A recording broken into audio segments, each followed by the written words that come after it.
Hello and welcome to my channel. My name is Candy and this is Spooky Boo. Today I'm starting my very first tag video. It's called Planetary Deck Dance. I've got a lot of decks. They've been piling up for some time and I wanted to figure out a way to use them, to rotate them that made sense and was inspiring, and also connects with astrology. We're kicking off with Aries season, late but still full of spark. Each month I'll share deck pairings for the 7 traditional planets, plus 4 ways to play along. Grab your deck, settle in, and let's get rolling with Aries.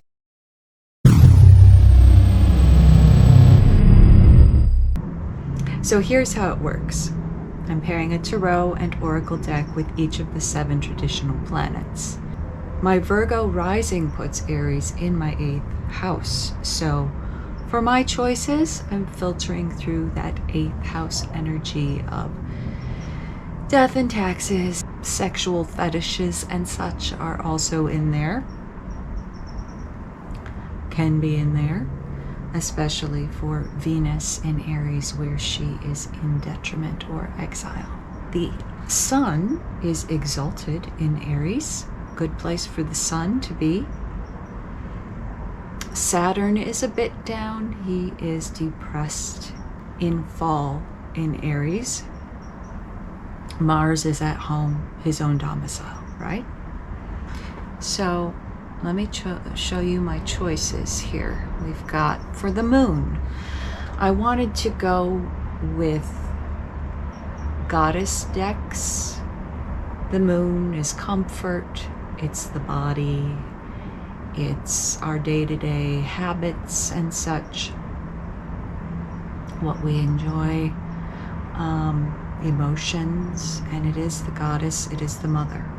So I chose to work with Hecate, since Aries is my 8th house.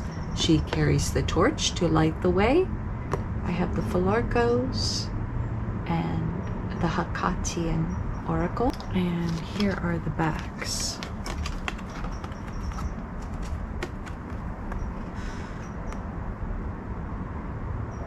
We have desires and the 6 of spirals, very spring-like coloring on that card.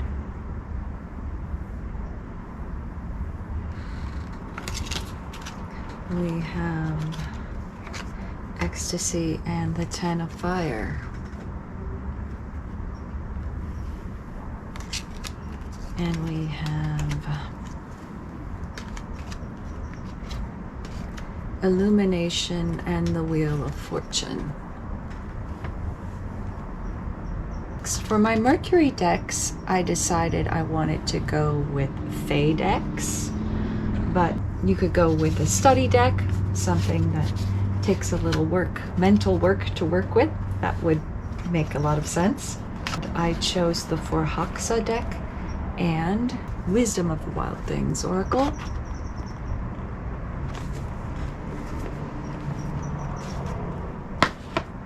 Here are the backs. We have the Hierophant and Bury Your Dead. That's right, that's the audience kitty right there. We have Listen to the Music of Your Soul with the 9 of Air. It's gonna help you out. Let's see, let's pick another one here. We have Gratitude or Forgiveness, yeah, with the Fool.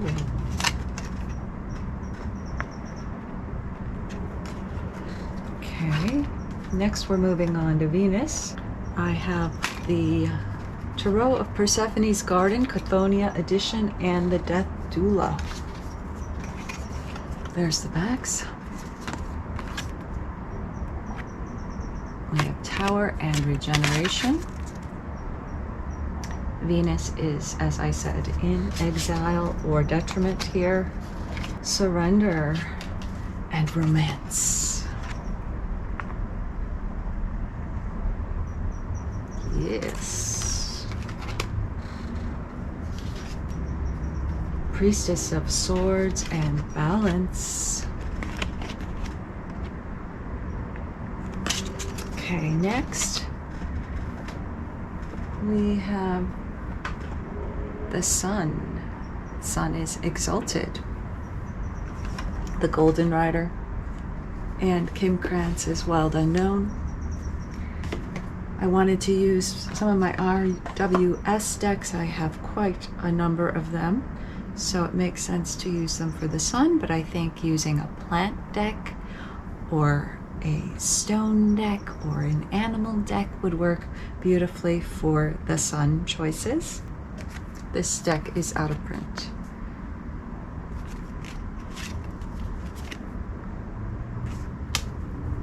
Queen of Pentacles and the Bridge.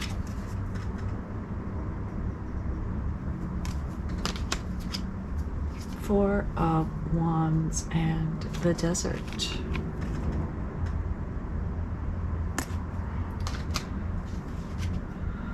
Seven of Wands and the Storm. Okay. Next we have Mars, and for Mars I've decided to use Marseille decks. So this is the Polka Tarot de Marseille, and I am pairing it with the Deadly Apothecary Oracle. Here are the backs.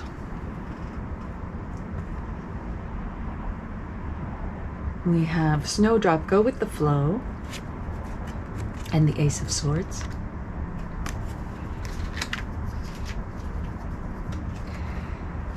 Psychic Protection, Hemlock, and the Empress. God bless you, Kitty.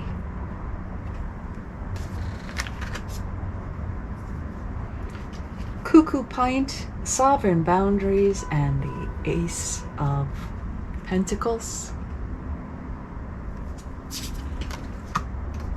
Okay, next we have, I'm almost done. Just a few more, couple more. We've got our Jupiter decks. This is the Apocrypha, the Arcana Less Apocrypha Oracle, and we have the Journey to Oz and Wonderland Tarot deck. This one's a bit darker, 8th house element. This one's really fun. Jupiter, blessings. Kind of feels cardinal as well. Here are the backs. Cornerstone and the Two of Swords. You want some foodies, though, my baby? I will feed you in a moment. The Hermit and Flood. Ooh. Almost.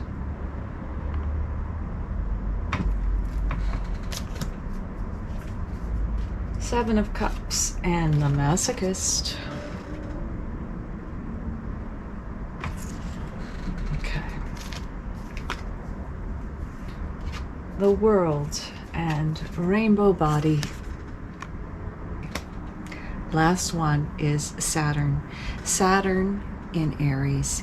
Unfortunately, he's very down in the dumps a bit because he's depressed. He's in fall.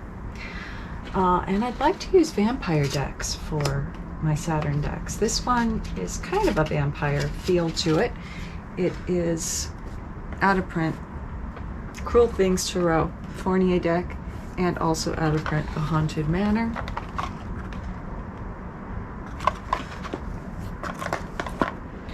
Here are the backs.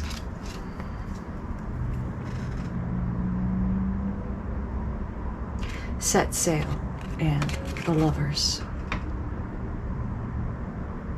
Beautiful.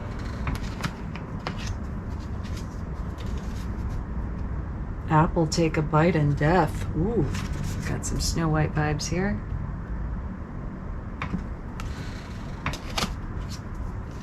bats. Mind what you send out. And we got the Three of Swords. Interesting. Okay, we've got Moon, trust the process. And we've got the Queen of Wands. Okay, let me give you 4 options. So the first option is if you don't have a huge collection, you're going to pair your decks with your natal planetary positions.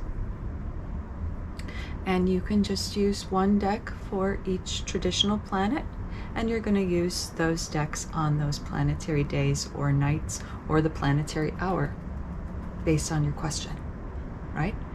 Love question, Venus. Career question, the Sun. Emotions, comfort, the Moon. The second option is if you're reading for someone else, if you're a professional, so the person has a love question, so I'd pick my Venus pair for their Venus sign. Look at their natal chart. The third is following the transits. The astrologers want to know and want to connect. That's the planetary magic. The outer planets move a bit slower. Like Jupiter takes a year, Saturn about 2.5 years. So you're going to need less decks if you're doing that. For the Moon, you know, that's changing every few days. So I do plan to have all my Moon decks handy so I can connect with actually what's transiting in the sky. And then the final option is to choose 7 or 14 decks, whether or not you're pairing, and then you're just going to swap them out for the season and use those on the planetary days or nights or hour. Okay, let me know how you like that, if you enjoyed it. And that's my hashtag planetary deck dance for Aries. Taurus will be coming up next. It'll have a slower, more earthy, grounded aesthetic beat, although these were very beautiful. And if you're curious about my 8th house Aries spin for your rising, just comment tutorial below and I'll make a video about that. Okay, I've got to go feed this guy. See you next time.